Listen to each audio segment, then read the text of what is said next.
स्वागत है आप सबका अपना चैनल MS गिल इंफोटेनमेंट में। आज हम आपको श्री गुरु अर्जन देव जी और भाई राय बलवंत जी की साखी सुनाएंगे।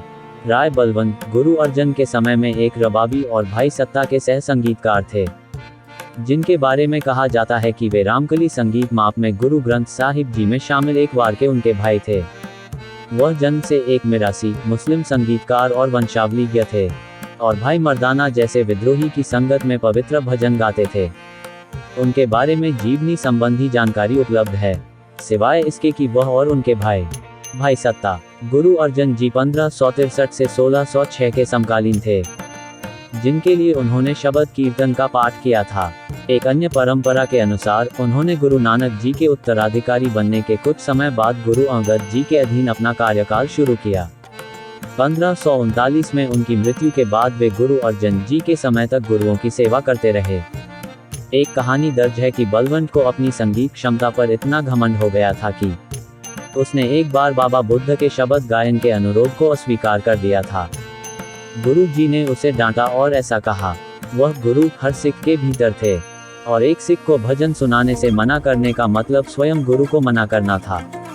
कहा जाता है कि एक अन्य अवसर पर बलवंत ने गुरु अर्जन जी से अनुरोध किया था कि उन्हें और सत्ता को उस वर्ष बैसाखी के दिन का सारा प्रसाद मिल जाए, ताकि वे परिवार में एक विवाह के खर्चों को पूरा करने में सक्षम हो सकें। गुरु जी सहमत हो गए, लेकिन उस दिन का प्रसाद उनकी उम्मीदों से काफी कम था। उन्होंने गुरु जी से और अधिक मांगा, जिसे उन्होंने अस्वीकार कर दिया।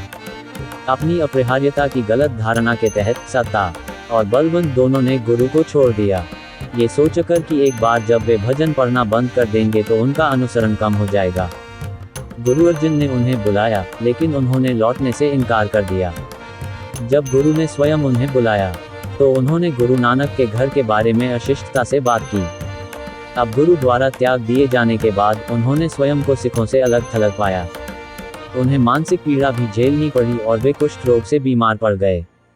लड्ढा नाम के एक सिख ने अपने चेहरे पर राख मलने के बाद गुरु से उनकी ओर से प्रार्थना की। गुरु ने उनकी ओर से बोलने वाले किसी भी व्यक्ति को ऐसा करने की धमकी दी थी और उन्हें क्षमा प्रदान की। गुरु की उपस्थिति में वे रोग से ठीक हो गए। इसके बाद उन्होंने गुरुओं की प्रशंसा में एक वार की रचना की, जो टिक्के दी वार के नाम से मशहूर है। वे सभी गुरुओं को एक ही भावना, एक ही प्रकाश वाले मानते थे। कहा जाता है कि बलवंत और सत्ता दोनों की मृत्यु गुरु हरगोबिंद 1595-1644 के समय लाहौर में हुई थी और उन्हें रावी नदी के तट पर दफनाया गया था।